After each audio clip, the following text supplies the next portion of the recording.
അത്തം പിറന്നതോടെ മറുനാടൻ പൂക്കളുടെ വരവും തുടങ്ങി. തുമ്പയും ചെക്കിയും ഉൾപ്പെടെയുള്ള നാടൻ പൂക്കളുടെ ലഭ്യത കുറവാണ് മലയാളികൾ മറുനാടൻ പൂക്കളെ ആശ്രയിക്കാൻ കാരണം. ഇത്തവണയും വിപണി കൈക്കലാക്കാൻ ഒരുങ്ങുകയാണ് വ്യാപാരികൾ. അത്തം പിറന്നതോടെ കൂത്തുപറമ്പിലും മറുനാടൻ പൂക്കൾ എത്തിത്തുടങ്ങി. മൈസൂരു, ഗുണ്ടൽപേട്ട്, ഹുൻസൂർ തുടങ്ങിയ സ്ഥലങ്ങളിൽ നിന്നാണ് പ്രധാനമായും പൂക്കൾ എത്തുന്നത്. ഓണപ്പൂക്കൾ ഒരുക്കാൻ മറുനാടൻ പൂക്കളാണ് വിപണിയിൽ നിറയുന്നത്. സ്കൂളുകളിലും സ്ഥാപനങ്ങളിലും ഓണാഘോഷ പരിപാടികൾ നേരത്തെ നടത്തുന്നത് കൊണ്ട് തന്നെ പൂക്കൾക്ക് ഡിമാൻഡ് ഏറെയാണ്. കൂത്തുപറമ്പ് ബസ് സ്റ്റാൻഡ് പരിസരത്ത് പൂക്കച്ചവടം വന്നതോടെ ഓണത്തിന്റെ വരവറിയിച്ച് വിപണിയിലും തിരക്കേറി. 1 കിലോ ജമന്തിക്ക് 300 രൂപയാണ് നിലവിലെ വിലയെന്ന് കച്ചവടക്കാരനായ സി റഫീഖ് പറഞ്ഞു.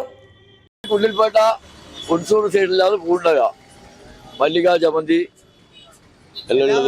എല്ലാത്തരം പൂക്കളും.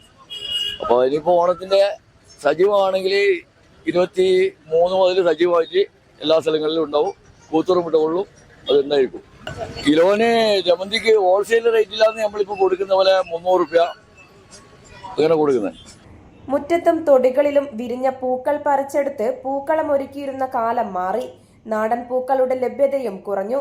ഇന്ന് പണം നൽകി പൂക്കൾ വാങ്ങുന്നവരാണ് ഏറെയും. അതുകൊണ്ട് തന്നെ അത്തം പിറന്ന ദിവസം മുതൽ തന്നെ പൂവിപണിയും സജീവമായി കഴിഞ്ഞു. News site Koothuparamba. Walk into the world of elegance. The largest showroom of tiles and sanitary wares. Core Stones. Tiles, sanitary ware.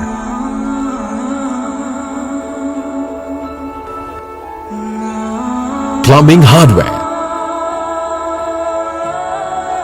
Bathroom fittings. Electricals.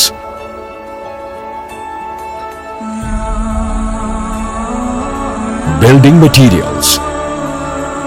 Marbles.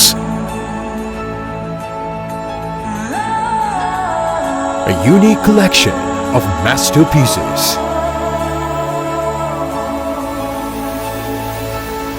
Experience life's journey in luxury.